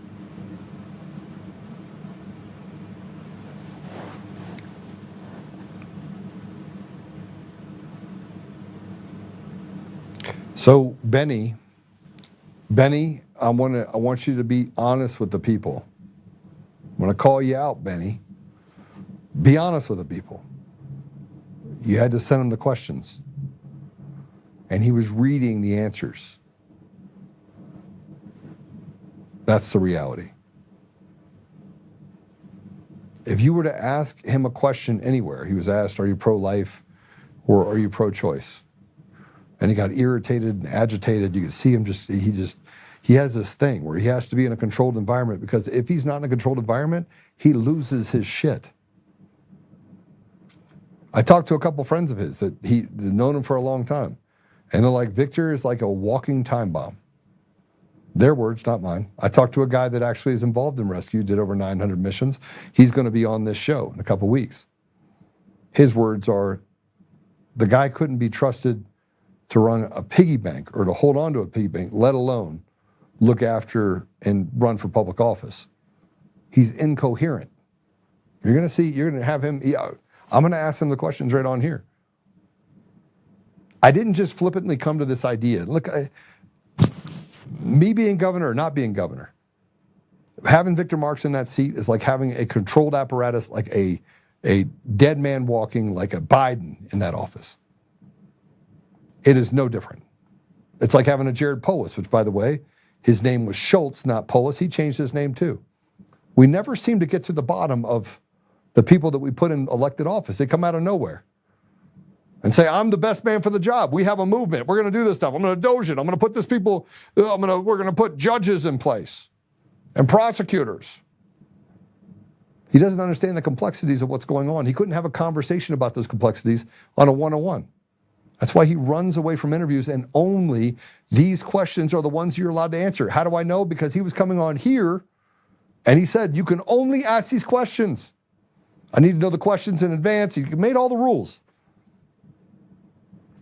We need someone that can walk into office and understand that the things that have to be done in Colorado are going to take drastic action. Doging is not the same thing as restoring the ethos of the nation. Which, by the way, he took the Doge from me. I said, you have to Doge the state. And he spent a lot of time kind of walking through this, refining some sort of message. But if you were to ask the guy a question, he's going to go into some debates. If you were to ask him some really hard questions, he couldn't answer them. He could not answer them. I'm not sure he's capable of answering any question outside of his handlers. And the things that this guy represents is kind of like it'd be like giving the keys to the kingdom to a sociopath. And by the way, I did read his book. I read his book. I wanted to read it so I could understand who the guy is. And now I know he didn't write the book. He didn't write the book. Somebody wrote a book for him. So you have this whole thing. Who's donating to him? Well, about 9% of the people out there, 8% are people from Colorado. Everyone else is from every other state that he used his network of I'm saving women and children and the idea that he's actually fighting for trafficking women and children, which he wasn't. And I'm not saying there's two things that can happen to be true at the same time. One, he could literally walk in and talk to young men that are in jiu-jitsu and in these environments and give them a pep talk that leads them in a positive direction. That can be true. While also recognizing that the empty shell of a man that literally has no ability and no talents to do anything outside of that. You can't talk about being bipolar, having a level 3 brain injury, and then say something along the line they were able to cure that. I don't even know what a level 3 brain injury is, though, because it doesn't exist. It's not a scale that's ever used. So I'm just asking you to do one thing in Colorado. Don't make a mistake that we can't undo, because this election in Colorado is everything for the future of the state. And cutting the budget by $20 billion would be really easy. Super easy. But getting back to the place where we can take care of the people in our communities and, deregulation, yeah. It's easy when you sit around and listen to the points that are being talked about by myself and Kirkmeyer, and let me lubricate on that. Let me lucubrate. Okay. Sorry, I'm looking at the comments. What did I say? Did I say Benny? Did I say something else? Benny. Oh, you did. Okay. Jeff says, Benny is a Zionist shill. Speaking of coming out of nowhere, and so smug, always focused on looking pretty. Yeah, well, look, most of them do. I haven't even started talking about Steve Bannon and the fact that he talked about basically a coup against President Trump while hanging out with his little butt boy. We don't want to talk about him, by the way. I see all these posts about Clinton and Hillary Clinton and Obama, but we don't talk about the people that are on our side that are basically betrayers. And Benny did come out of nowhere. See, I didn't come out of nowhere. I spent 6 years fighting on this and 14-year business, and before that I was in another business, and I've been serving the community for a long time. I've been playing flag football and working with felons and volunteering and sitting on boards and doing all the things that I'm supposed to do in order to serve my community. This is just crazy. Okay, let's put that up. We're gonna end with this. I did a show on the Daily Carry. If you haven't seen it, it's go check it out. So this is an episode. It's a couple hours long. It got pretty emotional with me because one of the guys, Micah, who's one of the hosts, he talked. Micah Richards. He talked on it about personal things that he faced. That he was molested as a child, and I feel I have a lot of pain in my heart for people that go through vulnerable situations. And when I was growing up, I had a bunch of vulnerable situations that I went through, and overcoming that is very difficult. It's not easy. Anyone that thinks it's easy, it's just not. And I'm sure many people that are on here have had vulnerable things. But this was a great conversation. We got to talk about Victor Marx a little bit too. And they asked questions, and I said, well, two things can be true. And then, Victor Marx put up the deal where he was basically attacking Scott Bottoms for the stuff having to do with the FBI and dealing with the DOJ on pedophiles inside of our legislature and the judiciary and the executive office in Colorado, the governor's office, currently. And Victor said a bunch of stuff in there. And I want you to pay attention to someone. Mike has spent a lot of time in law enforcement. And I was like, he played it. And I said, stop. And I said, that's not how the FBI operates. And Micah said, nope, it's not. And I was like, I'm telling you. And then they finally started to look at it and go, oh, it looks like ChatGPT wrote this for him. It's not what Victor Marx would say. Compare the things that get put out in these press releases to the way that Victor Marx talks. Victor Marx can barely put his sentences together. I need you to understand what you're actually advocating for. You want something that you're not going to get from Victor Marx if you're in Colorado. You're not going to get it. And he does not have a huge amount of enthusiasm. He has a Colorado GOP, which is violating every bylaw in the book in order to give him access to information. You have dark money and people that have sat on the sidelines that are rhinos and really bad people. They are the ones that are telling you this is your candidate. Should that bother you? 1,000% it should bother you. Run the other direction. Because embracing the new suck as a new suck is never going to get us to a place where we actually get to doge the government. You can't do it. The apparatus is too big. And the fact that he's pretending to be someone that he isn't, with the intelligence to even understand what's in front of him, now he'd call a lid to his day around 2 o'clock in the afternoon. You are not talking about a guy that is smart enough to get himself out of a paper bag, let alone run for governor. Sorry, it doesn't exist. Rich had to go there, didn't you? So here's Rich. Rich said this. I want to talk about how conservative influencers are closet homos. I swear, self-loathing facts. Just identify as queer. I have no time for comos like that. He says, if you're married and have a wife and children, you made a bed. You made a vow. Don't run around on your wife. I don't care who it is with. Rich, are you gonna drop some bombs on us? Like, what's the guy's name? Help me. What's the guy's name? Help me. The guy that James O'Keefe. What else did he say? Project Veritas. You get a Project Veritas? Many are not. Many are in these open relationships. Nope. So Rich, by the way, is the one that I interviewed. He is Gays Against Groomers, done some great stuff in the state of Colorado. Really good to see him join us. Has done some incredible things to help children in the state of Colorado. I mean, massively good things to help children in Colorado. So hats off to you, Rich, for sure. All right, so that's it. We're gonna pray that we can actually get the Save America Act done, Save Act done. We need that act passed. Scott rocked that information Victor Marx used as a talking point. After Scott brought it up, Victor steals narratives too. Yeah, he stole a lot of narratives. Stole a lot of things that have been done. Matter of fact, he mentioned the $6 billion in entitlements. I'm like, how did you know about that? Because I'm dealing with employees inside of the state of Colorado that can get in a lot of trouble for sharing information with me. $6 billion of the budget, 40% is entitlements. $6 billion of the budget goes to nonprofits without any accountability, strings tied, anything else. It's just gone. They don't even know how the money's used. Now, the ones that are actually doing the work, this is true, by the way, absolutely true. The ones that are really doing the work in order to turn things around and create trade schools and solve the homeless issue and deal with the recidivism that we have in the prison systems and getting men specifically out of jail.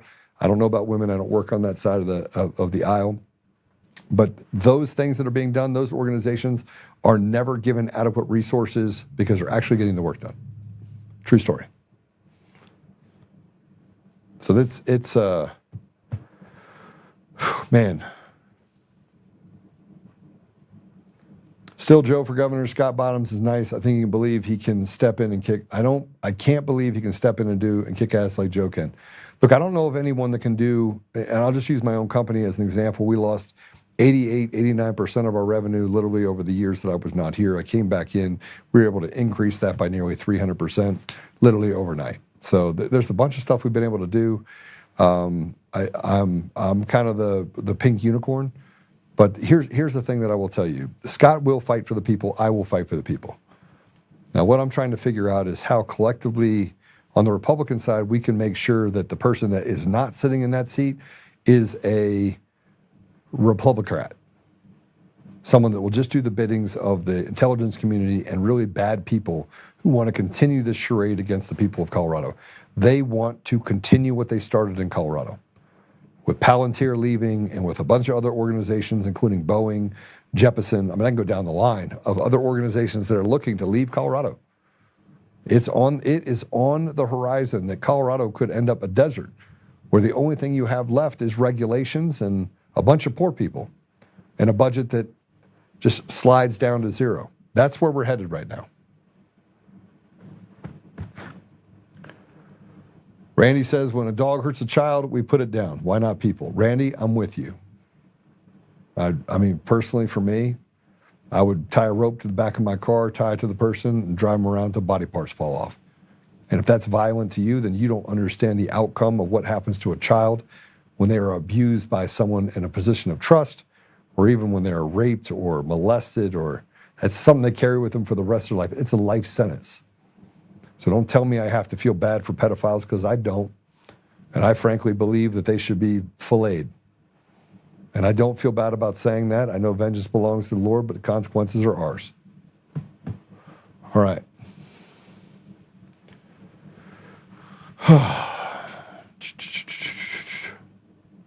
That's who's backing bottoms in base count. Who is? Who's backing bottoms?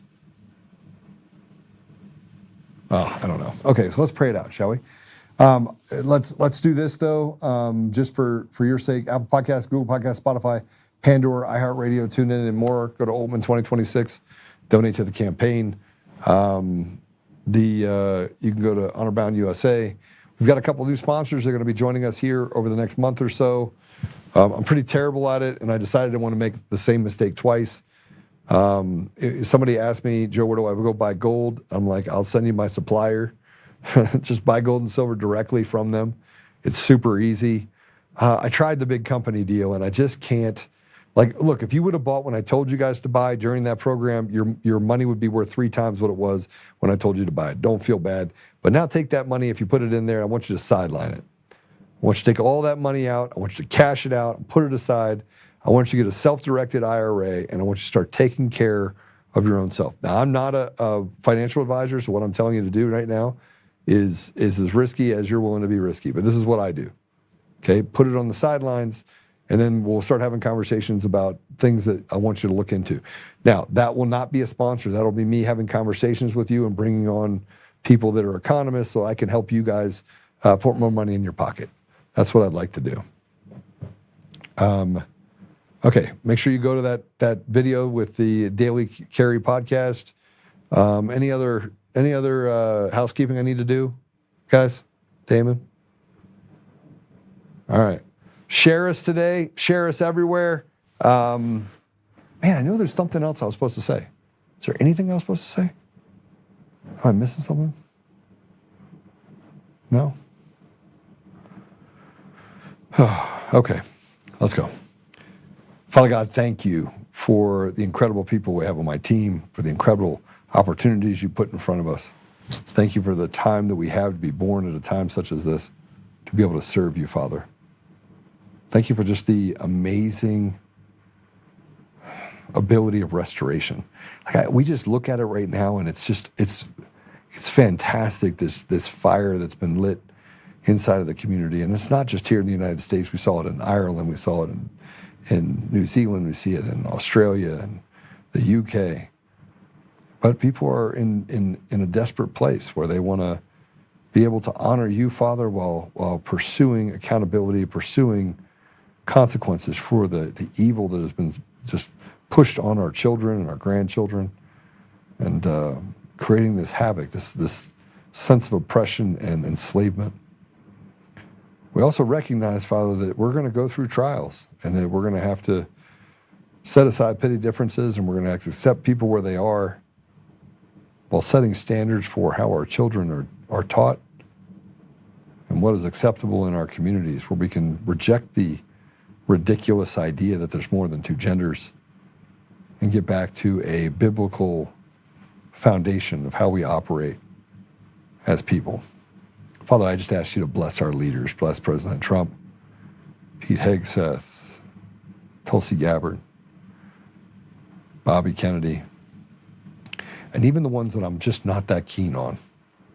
I know that everything has its plan, everything has its time. But Father, we feel like we're running out of time. And yet, in the middle of this, I just feel like this calmness that we're going to be okay.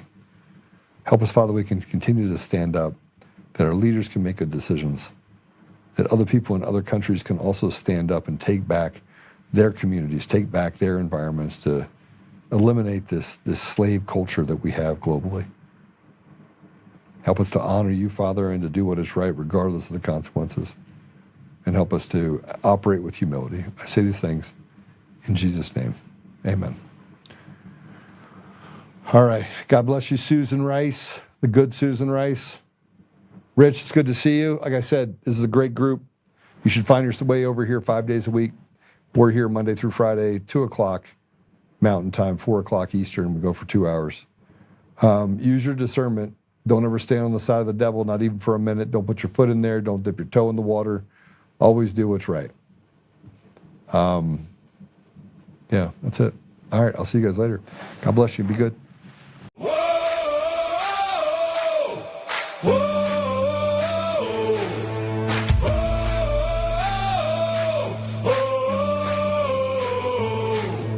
Rising from the fight for the forgotten and the free, exposing rigged machines, Kuma's lies, Dominion's deceit, pays a grand each day, shielding truth from corrupt halls, but he won't back down, standing tall through it all. Argentina Peters break the chains that bind her tight, hand count votes and one day bring the fraud to light. No more mailing scams, no machines to steal the night. Restore the people's voice, make Colorado right. Governor Oltmann, lead us bold and true. Badass for the have-nots, fighting through and through. Abolish property tax, cut the tolls away. Shrink the bloated state, let the people have their say. Rolling, it's our rally call. Truth and freedom rise and watch the tyrants fall. Untamed Colorado, strong and proud, we'll be one man for the people. Set our great state free. Help the single moms, bring back trade school strong. Opportunity for youth, where the brave belong. Audit every NGO, ban the wolves that roam. Reclaim our stolen land, bring the power home. Eric Kuma's fraud, Dominion's rigged design, expose the stolen votes, cross a dangerous line. No more victimhood, no chains on you and me. He's running for governor for real liberty. Smash the fraud machine, pardon heroes jailed for the have-nots. Rising truth will never fail. One warrior defies the corrupt elite.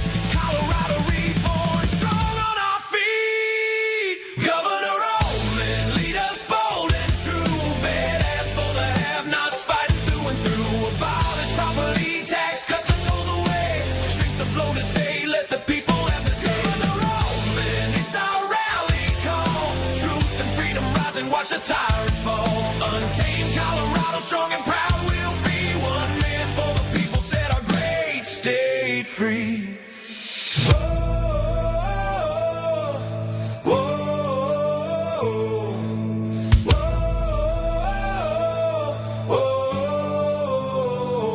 Governor Oltmann, lead us bold and true.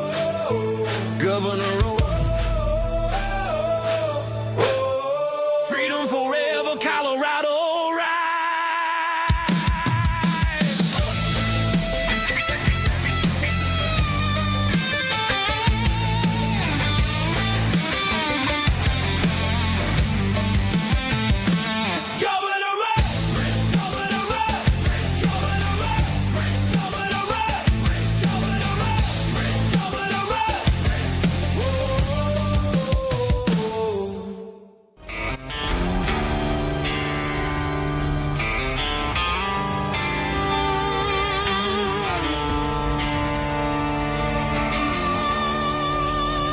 Rise up untamed, in the heart of the fight where the wild ones roam. Joe Oltmann's calling, bringing truth back home. From conservative daily to this untamed fire, we shatter the silence, lifting spirits higher. No chains can hold us, no lies can prevail. Authentic and fearless on this rugged trail. Patriots gather under stars and stripes. Untamed nation, igniting the night. Untamed nation, let the truth roll out in this land of the free. Standing proud from sea to shining sea, we won't back down. Catch the fire, wear the crown, untamed nation. It's our battle song, motivating hearts where the brave belong. Yeah, untamed and wild, forever strong. Play it again all night long.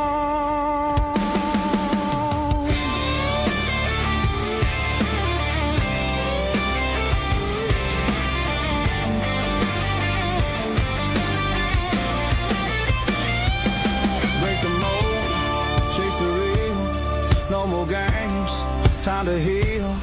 Joe's voice leads the untamed crew.